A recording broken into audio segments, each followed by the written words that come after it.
Hey guys, it's Mr. TJ, and in this video I want to cover how to PCP. PCP means praise, correct, praise. Now we want to think about that more like a ratio instead of thinking about it like, okay, every time I praise, I have to correct and then praise. That's not really the way it works. Instead, praise, correct, praise means this. For every time you make a correction for a student or for yourself even, you need to make sure that you praise at least twice. Now, super important, the praise needs to be genuine. You can't just say good job or great job every time. You have to be specific about your praise, all right?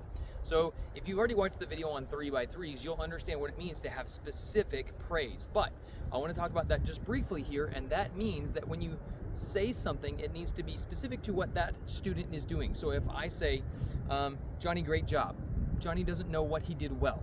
Okay, he just knows that it was a great job, whatever he did. Maybe you were doing roundhouse kicks, right? And he thinks that his pivot was great, but he didn't pivot at all. And really what I was saying, he had great power, or he had great focus, or his hands stayed up, right?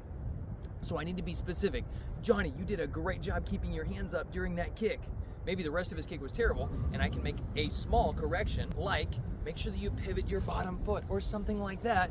And then again, I praise him. Thank you for putting such great effort into your training. See, that was specific. He's putting effort in and I'm letting him know. So praise, correct, praise simply means praise, correct, and praise in that ratio, not necessarily in that order. If I've praised little Johnny like 5 times already in class, then maybe I can make 2 corrections.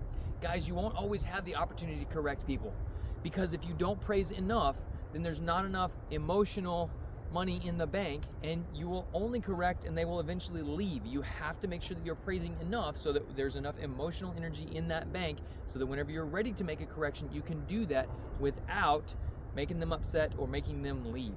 So remember, keep that ratio. 2 praises, 1 correct. You guys are going to do a great job of that. We'll see you guys in the next video.